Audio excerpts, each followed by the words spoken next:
The simple truth. Lessons from an osprey. I guess you could say the beach is my happy place. And one of the things I love to do when I am there is watch the ospreys in action. Now, if you're not familiar, an osprey can also be called a sea hawk or a fish hawk. To watch one is to watch poetry in motion. They glide high over the ocean looking for a meal.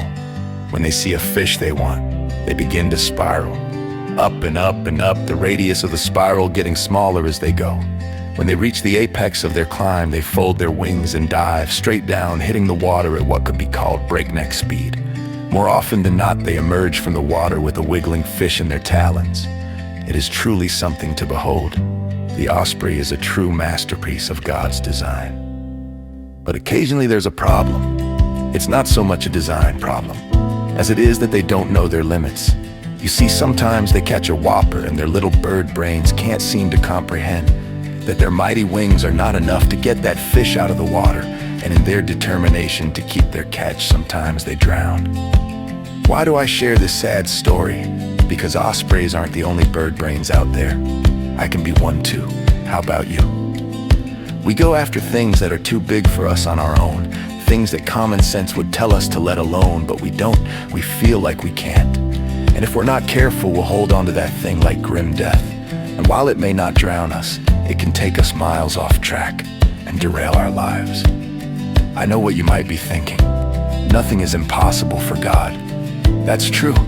You might also be tempted to quote Philippians 4:13. I can do all things through him who strengthens me. That is true to a point, but most people take it out of context. The verses leading up to it say, "Not that I am speaking of being in need, for I have learned in whatever situation I am to be content." That is the key to understanding verse 13. Paul is saying that he has learned to be content. I'm sure a 5-pound fish looks great to a 4-pound osprey, but he's not getting it out of the water. Sure, a 5-pound fish could feed the osprey and his family for days, but a much smaller fish would allow him to go on living to fish another day. And appreciating where we are at on the way to where we are going is huge for us as well. Paul continues in verse 12. I know how to be brought low, and I know how to abound in any and every circumstance. I have learned the secret of facing plenty and hunger, abundance and need. And it's in that context that Paul says, I can do all things through him who strengthens me. Paul isn't speaking of some panacea where we can do whatever we want. He's speaking to the idea that through the ups and downs and the trials of life, he trusts that God will do his perfect will, and that will be good enough. Sometimes things don't work out the way we want them to. And if we misuse verse 13, we'll end up with a lot of questions for God. I know I've been there. I've had times where I thought, this has to be God's will for me, so why isn't Jesus strengthening me to do it? Maybe you're ahead of his timing, or maybe you missed his plan. Maybe it's more about what you want than it is about what he wants. When it comes to God's will, sometimes we're not ready, and maybe we won't be. I love my ministry today. I wish I had discovered this when I was in my 20s. But do you want to know the truth? I would have failed miserably, and I probably would not have appreciated all I have today if I hadn't walked down some tough roads.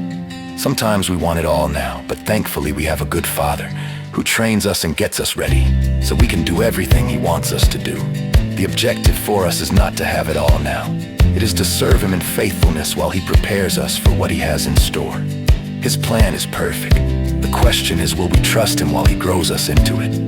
If the osprey could learn there are plenty of other fish in the sea, he'd live to fish another day. The same might just be true for you. And that is the simple truth.